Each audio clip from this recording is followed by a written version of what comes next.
ଆସନ୍ତୁ ସହଜ ଉପାୟରେ ପଣସ କଠାକୁ କାଟିବା। କି ଜାଣିଛନ୍ତି ପଣସ କଟା?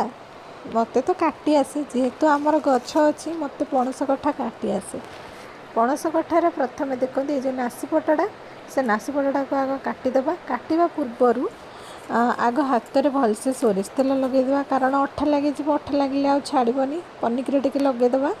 ତାପରେ ପଣସ କଠାକୁ ଏମିତି ଦୁଇ ଫାଳ କରି କାଟିଦେବା।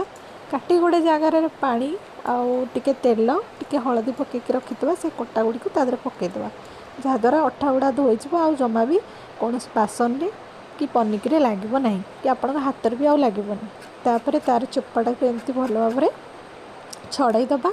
ଚୋପାଟା ଛଡ଼ାଇ ସାରିଲା ପରେ ତାକୁ ଫିସ୍ କାଟିଦେବା। ଯେହେତୁ ମୁଁ ଫୋନ୍ଟା ଧରିଛି ଡାହାଣ ହାତରେ, ଗୋଟେ ହାତରେ କାଟିକି ଆପଣଙ୍କୁ ଦେଖାଉଛି, ସେଥିପାଇଁ ଏଇଟା ଟିକେ ବହୁତ ଛେଲି ହେଇଗଲା। କିନ୍ତୁ ଦୁଇ ହାତରେ କାଟିଲେ ନା ଏତେ ଛେଲି ହେବନି। ଦେଖନ୍ତୁ ମୁଁ ସବୁଗୁଡ଼ା ପଣସକୁ ଏତେ ସୁନ୍ଦର ଭାବରେ କାଟି ଦେଇଛି। କାହାକୁ କାଟିକି ଆସେ ପଣସ କଠା ପ୍ଲିଜ୍ ଏ କମେଣ୍ଟରେ କହିବେ। ମୁଁ ତ ଏମିତି